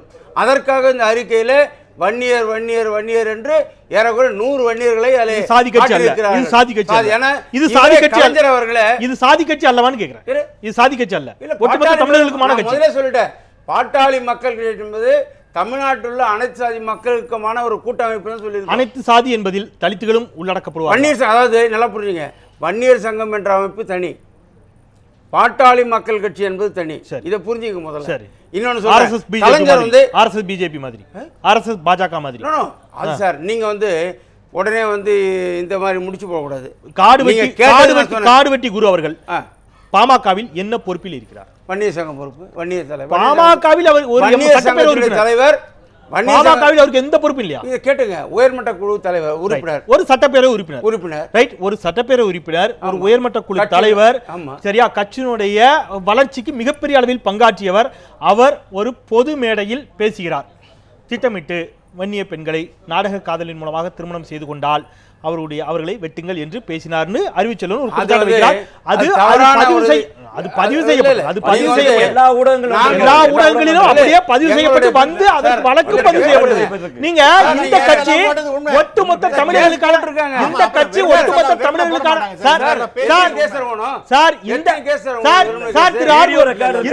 இந்த கட்சி ஒட்டுமொத்த தமிழர்களுக்கான கட்சி என்று ஒன்று வைக்கிறீர்கள், ரைட்? நாயக்கன் கொட்டாய் உள்ளிட்ட கிராமங்கள் தீக்கிரையாக்கப்பட்ட போது நான் பாமகவை நேரடியாக அதுக்குள்ள குற்றச்சாட்டவே விரும்பல. தீக்கிரையாக்கப்பட்ட ஒரு சூழலில் பாமக திவ்யாவின் சார்பில் நின்றது, பாமக திவ்யாவின் பக்கம் நின்றது. இந்த பிரச்சனையில் வேறு எந்த கட்சிகளும் அந்த பக்கம் நிக்கல, பாமக திவ்யாவின் பக்கம் நின்றது. இளவரசனுடைய மரணம் நடைபெற்ற பொழுது இல்ல நான் என்னுடைய கேள்வி அப்பொழுது வரைப்பட்ட சேனல்ல இல்ல, நீங்க சொல்லும் போது இந்த சேனல்ல இல்ல. இல்ல கொஞ்சம் இருங்க. நீங்க தான் தூமம் போட்டு சொன்னவங்க. அவர் முடிச்சிருக்காரு. ஏன் சொல்றேன் நான் சொல்றேன். இப்போ அதில் என்ன நடந்தது, அந்த நாயக்கன் கொட்டாய் பகுதியில் நீங்கள் சொன்னீங்க. இப்போ திவ்யாவுடைய அப்பா இறந்த பிறகு அங்கே நடந்த ஒரு பிரச்சனை என்னன்னு சொன்னீங்கன்னா, ஒரு நிமிஷம் வந்து, அது ஃபுல்லாக நக்சலைட் ஏரியா. நக்சலைட் மக்கள் என்ன சொல்லுவாங்க, அவர்களுக்கு சாதியே இல்லை, கட்சியே இல்லை. அந்த வழக்கை நடத்தியது கேட்டுங்க. அந்த வழக்கை நடத்தியது இருங்க, அதான் சொல்ல வரேன். எங்கள் மீது அது சுமத்தப்பட்டது. அந்த வழக்கு இதை கேளுங்க சார். அப்புறம் சார் ஒரு நிமிஷம் கொஞ்சம் பேச விடுங்க. அந்த நக்சலைட்டுகள் எல்லாரும் எல்லா சமூகத்திலும் இருக்காங்க. அதில் பார்த்தீங்கன்னா கவுண்டர் இருக்கிறார்கள், வன்னியர்கள் தான் குறைவா இருக்கிறாங்க. பாட்டாளி மக்கள் கட்சி குறைவாக இருக்கிற பகுதி நீங்க யாராலும் ஆய்வு பண்ணுங்க. நான் கேட்கிறேன், நான் பல விவாதங்கள்ல அதில் கலந்து கொண்டவன், பல தொலைக்காட்சிகளை போய் கலந்து கொண்டவன். அதுக்கும் உங்களுக்கு சம்மந்தம் இல்லைங்கிறீங்க. கேட்டுடுங்க சார். அதுக்கப்புறம் அங்க இருக்கிற நாவிதர்ல இருந்து எல்லா திரண்டு எழுந்து ஒரு போராட்டம். இந்த போராட்டத்திற்கு பாட்டாளி மக்கள் கட்சியை குறை கூறுவது அது ஒரு மிகப்பெரிய அரசியல். அன்னைக்கு நடத்தினார் வீரமணி ஒரு நடத்தினார். அன்னைக்கு எல்லாம் நாங்க விதவைகளுக்கு திருமணம் பண்றோம்னு சொல்லிட்டு அன்னைக்கு கல்யாணத்துக்கு பொண்ணு பார்க்க வந்தவன் 65 கிழமை பொண்ணு கட்டினான். அதாவது இன்னைக்கு ஒரு வருஷம் பொறுத்து எனக்கு உள்ளபடியே ரொம்ப வருத்தமா இருக்கு. தயவுசெய்து எஸ் தவறு என்றால் தவறு என்றோ அல்லது இல்லை இப்படித்தான் என்றோ உங்கள் கொள்கைகளில் யாரும் சரியாக நிற்கலையோ தான் எனக்கு பகிரங்கமா தோணுது. விஜயகாந்தை போய் சந்திச்சத பத்தி தான் அவர் கேட்டார். சரி அவர் நான் சொல்றேன். ரைட் ஓகே ஓகே ப்ளீஸ் கூட்டணி கட்சி தலைவர் நீங்க போய் வாங்களே ஐயா. உங்க கட்சியாரங்க ஐயா பாத்து இல்லையா? எங்க சென்னை ஐயா பாத்து இல்லையா? இதெல்லாம் கூட்டணி தர்மம் இல்லையா? அவர் கேட்டதுக்கு சொல்லுங்க. அது நான் தான் சொல்றேன். கூட்டணி தர்மம்னா எல்லாரும் பாப்பாங்க. எல்லாரும் பாப்பாங்க. இப்ப எங்க ஓட்டு மட்டும் அவருக்கு போடலையா? திரு ஆறுமுகம், நானும் உங்க கூட்டணி தான். கொஞ்சம் என்ன பாருங்க தயவுசெய்து. ஓகே ப்ளீஸ் கூல், ஒன்றும் பிரச்சனை இல்லை. திரு தவறு இல்லை, ரைட், தப்பு இல்லை. அதே கேள்வி உங்களிடம் கேட்கிறேன். தண்ணிக்கு மேல கப்பலை ஓட்டுறவன் தாண்டா கேப்டன், எந்நேரமும் தண்ணியில நிக்கிறவன் கேப்டன் இல்லை என்று வடிவேலு பேசுகின்ற பொழுது அதை பார்த்து ரசித்து சிரித்த கலைஞர் உள்ளிட்ட தலைவர்கள். அதே விஜயகாந்த் இன்றைக்கு அன்போடு சந்திக்கிறார், அவரை சந்தித்து விடுகிறீர்கள். ஆனா இன்னைக்கு பாவம் வடிவேலு எங்க இருக்கிறாரு? இது மக்களுக்காக. மரியாதைக்குரிய ராமதாஸ் ஐயாவை கேட்டீங்க, இதே கலைஞரை கேளுங்க. நீங்க கலைஞர் சொன்னாருன்னு சொல்லுங்க, நான் ஒத்துக்கிறேன். திமுக தளபதி சொன்னாருன்னு சொல்லுங்க, நான் ஒத்துக்கிறேன். திமுக இருக்கக்கூடிய நிர்வாகிகள் சொன்னாங்கன்னு கேளுங்க, நான் ஒத்துக்கிறேன்.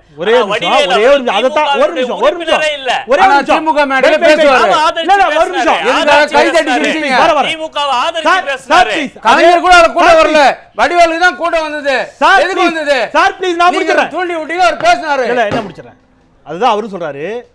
வன்னியர் சங்கத்துக்கு எங்களுக்கும் தொடர்பு இல்லை, வன்னியர் சங்கம் தனி, அது வன்னியர்களுக்காக எங்கிறது. ராமதாஸ் எங்காவது சொன்னாரா, அன்புமணி எங்காவது சொன்னாரான்னு கேட்குறீங்க. நீங்க அப்ப மட்டும் குரு சொன்னதை எடுத்து கணக்கில் காட்டிப்பீங்க. ஆனா அதே மேடையில் இருந்து கைத்தட்டி ஆமோதித்து சிரித்து கொண்டிருந்தால் அதை நாங்க சொல்லல, அவருடைய சொந்த கருத்துன்னு சொல்லுவீங்களா? இது என்ன? திமுகவுக்கு அவருக்கு சம்பந்தம் இல்லை, ஆனா ஆதரிச்சு பேசுவாரு. ஆமா, திமுக உறுப்பினர் திமுக மேடையில வந்து எதுவான ஓட்டுக்காக எதுவான பண்ணீங்களா? நீங்க மட்டும் ஓட்டுக்கு மட்டும் எதுவான பண்ணலாம். நாங்க போயிட்டு வேற கட்சி கூட்டணி போனா ரெண்டு விஷயம் ப்ளீஸ். வன்னியர்களை பத்தி ரெண்டு விஷயம் நான் கேட்கிறேன், நான் முடிச்சிடுறேன். என்னை கொல்ல சதி திட்டம் தீட்டப்பட்டது என்று சொல்லிதான் அந்த குற்றச்சாட்டின் பின் தான் வைகோ வெளியேறினார். ரைட். மீண்டும் வைகோவை பார்க்கிறோம். நெஞ்சம் பணிக்கிறது, கண்கள் இனிக்கிறது. Okay, whatever it is, எனக்கு தெரியல. நெஞ்சம் இனிக்கிறது, கண்கள் பணிக்கிறது. ஓகே, இதே கலாநிதி மாறன் பிரச்சனை மதுரையில் வருகின்ற பொழுது அங்கே போய் கலாநிதி மாறன் மிக கடுமையாக திமுகவினுடைய தலைமைக்கு எதிராக குற்றச்சாட்டுகளை வைத்தார். அதன் பிறகு மீண்டும் நெஞ்சம் இனித்தது, கண்கள் பணித்தது. ஓகே, இதெல்லாம் நடக்குது. அங்க விஜயகாந்த் சந்திச்சாரு, அதுக்கு பதில் சொல்லுங்க. அதுக்கு பதில் சொல்லுங்க. ஒண்ணு மறந்துட்டு சொல்றீங்களா? வெள்ளை சேலை கட்டுவார்கள் கலைஞருடைய குடும்பம் சொன்னது, அதை சொல்லலையே. யாரு? நீங்க யார சொன்னீங்க? நான் என்ன கேக்குறேன்? நீங்க யார சொன்னீங்க? அதுதான் கேக்குறேன். வைகோவை தான சொன்னீங்க. எல்லாரும் வைகோவே சொன்னாரே. எல்லாரும் திமுக குடும்பம் வெள்ளை சேலை ஏன் அவரோட திருப்பி கூட்டணி சேர்ந்ததா கேக்குறேன் சார். ஏன் அவரோட கூட்டணி சார்? புரியல சார். நான் என்ன கேக்குறேன், எனக்கு நான் சத்தியமா சார், சத்தியமா எனக்கு புரியல. ப்ளீஸ் ஒரு நிமிஷம். நான் ரொம்ப இல்ல இந்த ஒரு நான் ஒரே ஒரு அவர் புதிய சித்தாந்தத்தை சொல்ல வரேன். என்ன அவர் அத மஞ்சள் துண்டுக்கு எந்த சாயம் பூசாதையும் கருணாநிதி சொல்லும்போது, மரியாதைக்குரிய ஐயா கருணாநிதி சொல்லும்போது, ஏன் நீங்க வெள்ளச்சலைக்கு மட்டும் பூசணும்? நீங்க பௌத்தரிவாதி ஆயிடுச்சு. வெள்ளச்சலை கருப்பு சேலை எல்லாம் ஒரே சேலை தானே. இதே குற்றச்சாட்டு வைக்கிறேன். நான் ஒரு வார்த்தை மட்டும் இல்ல, ஒரு வார்த்தை மட்டும் எல்லாருக்கும் சொல்லிடுறேன். தயவு செய்து பழைய வரலாறுகள் நீதிக்கட்சி வரலாறு, நீதிக்கட்சி பார்ப்பன அல்லாத வரலாறு, தீகா வரலாறு. தீகா வந்து எதுக்கு அண்ணாதுரை எதுக்கு கட்சி ஆரம்பிச்சாரு, 2 மனைவி கட்டி கொண்டதுனால பெரியாரை அண்ணாதுரை எதிர்த்து பேச அந்த இடம் இல்ல. இது இல்ல. ஒரு 4 பேருமே நான் ஒரு கேள்வியை நோக்கி வைக்கின்ற பொழுது எனக்கு ஒரு விஷயம் மக்களுக்கு தெளிவா புரிஞ்சிருக்கும். யாரிடமும் உள்ளபடியே 100% நேர்மை இல்லையோ அப்படிங்கிற ஒரு சந்தேகமும் மக்களுக்கு.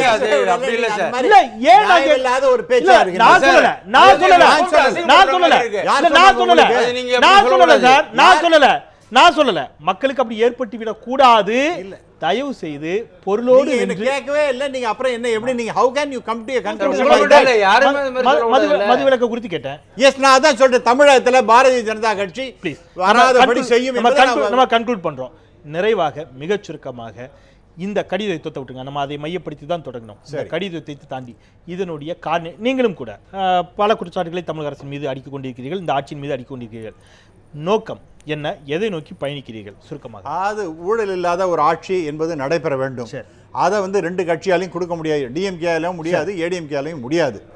இரண்டாவதாக இந்த மது என்பது மிகப்பெரிய அளவுக்கு பிரச்சனையாக மாறிக்கொண்டிருக்கின்றது. பாரதிய ஜனதா கட்சி தமிழகத்திலே மிகப்பெரிய அளவுக்கு வெற்றி பெற்று தமிழகத்தில் மது இல்லாத ஒரு மாநிலமாக மாற்றக்கூடிய வாய்ப்பு இருக்கின்றது. 2 பாயிண்ட். ஒரே பாயிண்ட் இன்னொன்று முடிச்சிடுறேன். ஆக அதே நேரத்தில் நண்பர் எங்களுடைய கூட்டணியாக இருந்தாலும் கூட தார்மீக அளவிலே அவருக்கு சில விஷயங்கள் சொல்வது, அது வந்து கிட்டத்தட்ட ஒரு கேஸ்ட் பேஸ்டு ஒரு பார்ட்டியாக தான் எல்லாராலும் பார்க்கப்படுகின்றது. அதுலேருந்து அவங்க வெளியில் வரணும். இல்லைன்னா அவங்களே அந்த சாயம் பூசுவார்கள் என்பதில் சந்தேகமே கிடையாது. 4வதாக மக்கள் இன்னும் அந்த மரங்களை வெட்டின அந்த சமாச்சாரத்தை மறக்கவில்லை என்பதை நான் ஒரு போராட்டம். நல்லது. அத நம்ம அது ஒரு புதிய விவாதம் பத்தி ஒரு பக்கம் நீங்க வந்து பேசுறீங்க. புதிய விவாதம் சார், ப்ளீஸ் நம்ம அதுக்குள்ள போறோம். நீங்க வந்து ஏன்னா நீங்க ஒரு புதிய ஒரு இது இல்ல நீங்க சொல்றது வந்து நீங்க அடுத்து பேசுங்க. பேசுறோம். நீங்க வந்து தவறான ஒரு ஒரு மரத்தை வெட்டி போட்டானா சொல்றீங்க, ஆளை வெட்டான் டெய்லி 10 பேர், அத பத்தி பேச மாட்டீங்க. நீங்க அதெல்லாம் பேசியாச்சு சார். சொல்லுங்க எப்படி இருக்கு? அது மிக மிக மோசமாக ஆத்திரம் இடஒதுக்கீடு பிரச்சனைக்கு அவன் ஆத்திரத்தை தீர்க்கிறதுக்கு 2 இடத்துல பஸ் போக கூடாது, வேற எதுவும் தெரியல. நல்லது. Please Thiru Arumugam please. நானே அதுக்கு மறுப்பு வைக்க முடியும். எனக்கு நிறைய மறுப்பு இருக்கு. கோத்ரா உள்ளிட்ட பல விஷயங்கள் இருக்கிறது. ரைட். நான் அது ஒரு பெரிய வாதம், அதற்குள் போக விரும்பல. அதனால நான் விட்டேன். அதை நீங்க நிறைவாக உங்களுடைய கருத்தை நிறைவா பதிவு செய்யுங்க ப்ளீஸ். உங்களுடைய கருத்து. நீங்க கூட சொன்னீங்க இது கருத்து போர், இது வந்து இப்போ கடித போரா போகுது அப்படின்னு சொன்னீங்க. இருக்கிற யதார்த்தத்தை பாட்டாளி மக்கள் கட்சியுடைய முதல்வர் வேட்பாளர் அன்புமணி ராமதாஸ் அவர்கள் வெளியிட்டிருக்கிறார். இது தவறு என்று இன்றைக்கு திமுக வன்னிய சமூகத்தை சேர்ந்த ஒருவரை விட்டு இன்றைக்கு அறிவிப்பிட்டிருக்கிறது. ஏன்னா பாட்டாளி மக்கள் கட்சி என்று சொல்வதற்கு சொன்னால் தமிழ்நாட்டில் இன்றைக்கி அதிகமான வளர்ச்சி இருக்குது, அதை குறைங்கன்னா மீண்டும் இவர்கள் வன்னியர்கள் என்பதை மக்கள் மத்தியில் ஞாபகப்படுத்துவதற்கான ஒரு அணுகுமுறையை திராவிட முன்னேற்ற கழகம் அறிக்கை தயாரித்து தாமரை செல்வம் மூலமாக வெளியிட்டிருக்கிறது. நான் சொல்றேன், நன்றி. கலைஞரை நாங்க நான் சொல்றேன், நேரம் கடந்துடுச்சு, இல்ல, இல்ல. ஏற்கனவே கடந்துடுச்சு. மிகச் சுருக்கமாக ஒரு ஒற்றை வரியில். ஒரு பிரச்சனை விவாதம் வருது. காங்கிரஸினுடைய சட்டமன்ற உறுப்பினர் ராஜேந்திரன், மதுரை மேற்கு தொகுதியினுடைய உறுப்பினர், சட்டமன்றத்தில் பேசுகிறார். அவர் தேவர்களை பற்றி பேசுகிறார். எங்களுடைய கட்சி தலைவர் எல்லா சமூக மக்களை பற்றியும் பேசிக்கொண்டே வந்து வன்னியர்களை பற்றி பேசுகிற பொழுது சார், நீ சார், பேசுகிற ஒரு விஷயம் விஷயம் சொல்லுங்க சார். Right, நன்றி. உங்களுடைய Right. கட்சி நான் உங்களுடைய ஒரே ஒரு கருத்தை நான் second, எடுத்துக்கிறேன். இதுக்காக ஒன்று தயவு செய்து சொல்லிடுறேன். முடிச்சலாம். நேரம் கடந்து விட்டது. அதாவது, நன்றி, நன்றி. நேரம் இந்தியாவில் 2 நிமிடங்கள் கடந்து விட்டது. சிகரெட்டை உணர்ந்து கொள்வீர்கள் என்று நம்புகிறேன். நான் நல்லது. வந்து திரு ராமசுப்ரமணியன், மினிஸ்டராக please, இருக்கும்பொழுது ஏற்கனவே 2 நிமிடங்கள் கடந்து விட்டது. நீங்கள் ஒத்துழைப்புங்கள். தயவு செய்து சார், ஒத்துழைங்கள். சார், 4 சார், பேர், 4 பேருக்கும் நன்றி. உங்களுடைய சார், கருத்தை நான் நீங்க எடுத்துக்கிட்டேன். சொல்றீங்க. உள்வாங்கிக் கொண்டேன். இப்போ இவர் வந்து இவரை கேட்ட கேள்வி எல்லாம் விட்டுட்டு மறந்துட்டு எங்க போயிட்டாரு? நன்றி. இப்போ சார், சுப்ரீம் நீங்க- கோர்ட்ல இல்ல, நீங்க என்ன சுப்ரீம் கேட்டீங்க? கோர்ட்ல இல்ல சார், என்ன உங்களுக்கு நீங்க சொல்ல வேண்டிய சொல்ல நான் சொல்றேன் சார். சுப்ரீம் கோர்ட்ல ஒரு சார், வழக்கு 2 பேர் போட்டிருக்காங்க. சுப்ரீம் கோர்ட்ல ஒரு வழக்கு போட்டிருக்கோம். எதுக்குன்னு கேட்டீங்கன்னா, மதுக்கடைகளை இந்தியா ஃபுல்லா ஒழிக்கணும்னு சொல்றதுக்காக. இப்போ என்ன கேட்டிருக்கு சுப்ரீம் கோர்ட்? சென்ட்ரல் கவர்மெண்ட் கேக்குது. opinion கேட்டிருக்காங்க. இல்ல, இல்ல, இதை அது ஒரு இவரே பெரிய சொல்லணும் விவாதம். பதில. Right, okay. ஏன் சரி, நீங்க சரி, நம்ம நிறைவேற்றலாம். இதற்கான நன்றி, நன்றி. ஆதாரங்களை 4 பேரும் தொடர்ச்சியான பணிகளுக்கு மத்தியில் எங்களோடு இணைந்தீர்கள். நான் உங்களுடைய நிறைவு கருத்தை இவ்வாறாக எடுத்துக்கொள்கிறேன். இல்ல, இல்ல. தமிழகத்தில் ஒரு நல்லாட்சியை கொடுக்க வேண்டும் என்ற நோக்கத்தோடு அன்புமணி ராமதாஸ் அவர்கள் திமுகவிற்கு எதிராக, குறிப்பாக எதிராக என்று கூட எடுத்துக்கொள்ள முடியாத ஒரு சூழல், ஸ்டாலினுக்கு அந்த ஒரு கடிதத்தை எழுதினார் என்ற ஒரு நிறைவு கருத்தோடு திரு திருக்கச்சூர் ஆறுமுகம் அவருடைய நிறைவு கருத்தை எடுத்துக்கொள்ளலாம். அதே நோக்கத்தோடு தான் நாங்களும் இருக்கிறோம். ஒரு நல்லாட்சி கொடுக்க வேண்டும் என்ற நோக்கத்தோடு தான் பாஜகவும், அதே நோக்கத்தோடு தான் நாங்களும் இருக்கிறோம் என்று திமுகவும், ஏன் நாம் தமிழரும் கூட அந்த வாதத்தை தான் முன்வைக்கிறார்கள். இருந்தாலும் வாக்களிக்க வேண்டிய எஜமானர்கள் மக்கள் தான். அவர்கள் தங்கள் வாக்குகளை எப்பொழுதும் சரியாகவே அளிப்பார்கள். அந்த விதத்திலே அவர்களுடைய வாக்குகள் என்னவாக இருக்கிறது என்பதை இன்னும் ஓராண்டு தானே பார்த்து விடலாம். இந்த அளவிலே நிறைவு செய்யலாம். 4 பேருக்கு மீண்டும் மீண்டும் மீண்டும் நான் என்னுடைய நன்றியை தெரிவித்து நிறைவு செய்கிறேன். மறந்து கொண்டே இருப்பது மக்களின் இயல்பு. அதை மீண்டும் மீண்டும் மீண்டும் நினைவுபடுத்திக் கொண்டே இருப்பது எனது கடமை.